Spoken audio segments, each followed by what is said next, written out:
Por isso que agora, quando alguém peca comigo, eu não choro por mim, a ofensa sofrida. Eu choro por nós, a relação quebrada. Então eu não vou chorar por mim. Vou chorar por nós. Então eu tiro o olho de Acabou. mim e coloco no nós. Na relação. É a relação. Acabou. Eu choro pela relação e não pela expectativa que foi então, frustrada. Jesus, hora nenhuma, chorou por causa dele. Ele chorou porque ele estava separado dos amigos. Né? Então, o pecado não é a tristeza da ofensa sofrida. Meu Deus. Entendeu? O arrependimento não é a tristeza da ofensa sofrida. A tristeza é a relação quebrada. Deus nunca chorou a ofensa sofrida. Ele chorou a distância criada. Porque ele estava lá e nós não. Sim. Então Deus nunca saiu do lugar onde a gente deixou ele. O arrependimento é só para me devolver para esse lugar. Me devolver para esse lugar. Acabou. Então o arrependimento... E o perdão é ele continuar lá. Pronto. Fiel. Pronto. Então o perdão faz com que eu não saia do lugar onde a relação vai ser reconciliada. E o arrependimento... Reconcilia. Porque agora a iniquidade foi tirada. Então, porque o pecado foi perdoado, a confissão dele remove de mim aquilo que continuava produzindo o pecado, que era a minha iniquidade. Meu Deus. Por isso, a obrigação do outro se arrepender para que eu o perdoe, reforce a minha iniquidade. Isso não tem nada a ver com perdão, isso tem a ver com pagamento de dívida. Por isso que lá na eternidade, as pessoas não vão para o inferno. O inferno é onde elas se encontram enquanto não há perdão. Mas aí até o inferno será lançado no lago de fogo. O lago de fogo é aquele lugar que todo mundo tinha expectativa de estar. Durar para sempre. Então todo mundo lutou para durar para sempre. Para não morrer. Então o lago de fogo, a desgraça... Lá não vai. Não vai. O que vai ser o maior patrimônio desejado do lago de fogo? A expectativa vai ser... Aí eles vão querer morrer, mas não tem mais morte para eles. Acabou, rapaz. Eles podiam ter morrido em favor dos irmãos, mas eles não quiseram morrer, agora eles vão existir para sempre. Então qual vai ser a grande maldição do lago de fogo? Aquilo que impediu o cara de perdoar o irmão, que era morrer em favor dele. Meu Deus. Então, como ele não quis morrer em favor do irmão, então agora ele vai ter o que ele sempre quis. Durar para sempre. E aí, lá ele está pagando o quê? O pecado? Não, ele está pagando a rebeldia. Porque o pecado ele foi perdoado. E por que é um lugar de tormento? Porque ele finalmente vai perceber que ele está pagando uma conta que já foi paga. Sim. Porque se ele tivesse lá para pagar o pecado, ele era um cara honesto que está pagando de maneira atrasada, mas está pagando. Devo, não nego, pago quando puder.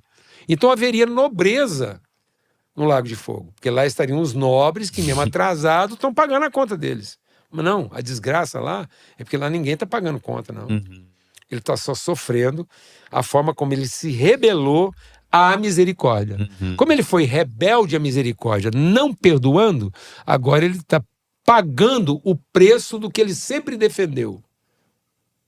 A sua própria vida. Entendi. Agora ele está sofrendo a sua própria vida. Meu Deus. Porque ele não quis sacrificar ela em favor do irmão. Porque se eu for apurar mesmo, de quem é a culpa? De Deus. De quem é a culpa do pecado lá no Jardim do Éden? Se eu for tratar pela culpa. Quem estava vendo tudo e não fez nada para impedir? Quem criou a serpente?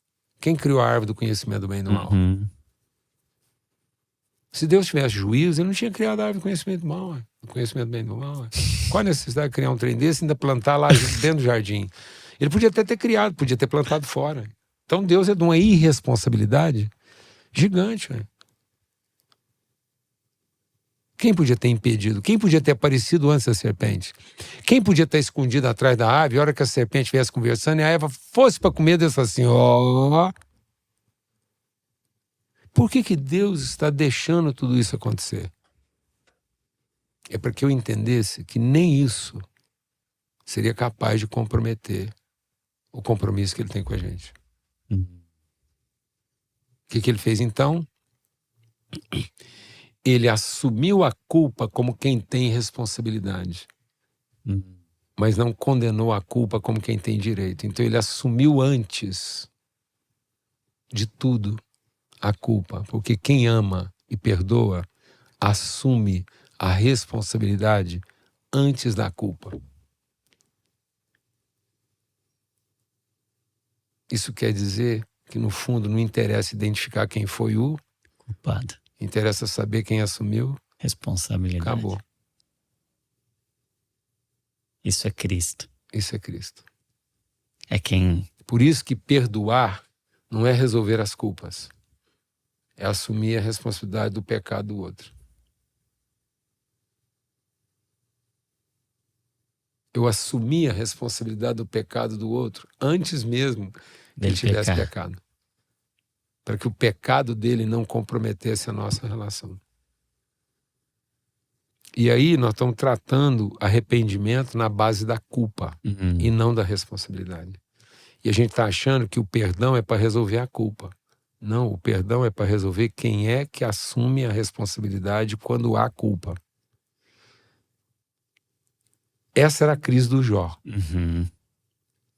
Deus chamou o diabo para prestar um serviço para ele na vida do Jó. Quem pediu para conversar com Deus? Ele foi um terceirizado ali, foi... Porque tem certas coisas na nossa vida que são capeta para fazer. Então, o diabo, a grande amargura do diabo é porque ele sinceramente percebe que mesmo ele tendo feito tudo errado, ele ainda continua prestando serviço para Deus naquilo que é o propósito. Rapaz, deve ser muito ruim ser diabo, porque você pensa bem, entendeu? Ele é o cara sinceramente frustrado a partir do seu certo. E mesmo tendo feito tudo errado, ele ainda continua sendo serviçal num propósito eterno. Pensa a raiva, rapaz, que o diabo fez da gente. Então você pensa bem. Foi Deus que chamou o diabo para conversar sobre... Você consegue imaginar lá... Você está lá na sua casa, vivendo a sua vida, e Deus chamar o diabo para conversar sobre você, porque ele precisa que o diabo faça um serviço para ele na sua vida para te devolver para ele. Rapaz. Amém? Amém. Porque foi o que aconteceu. Sim. Porque era um serviço que só o diabo Por quê? Porque Deus queria desconstruir o divino mentiroso de Jó. O Deus porque aquilo que não que era o Jó de verdade entendeu de Deus estava impedindo ele de conhecer. Ele ficou limitado.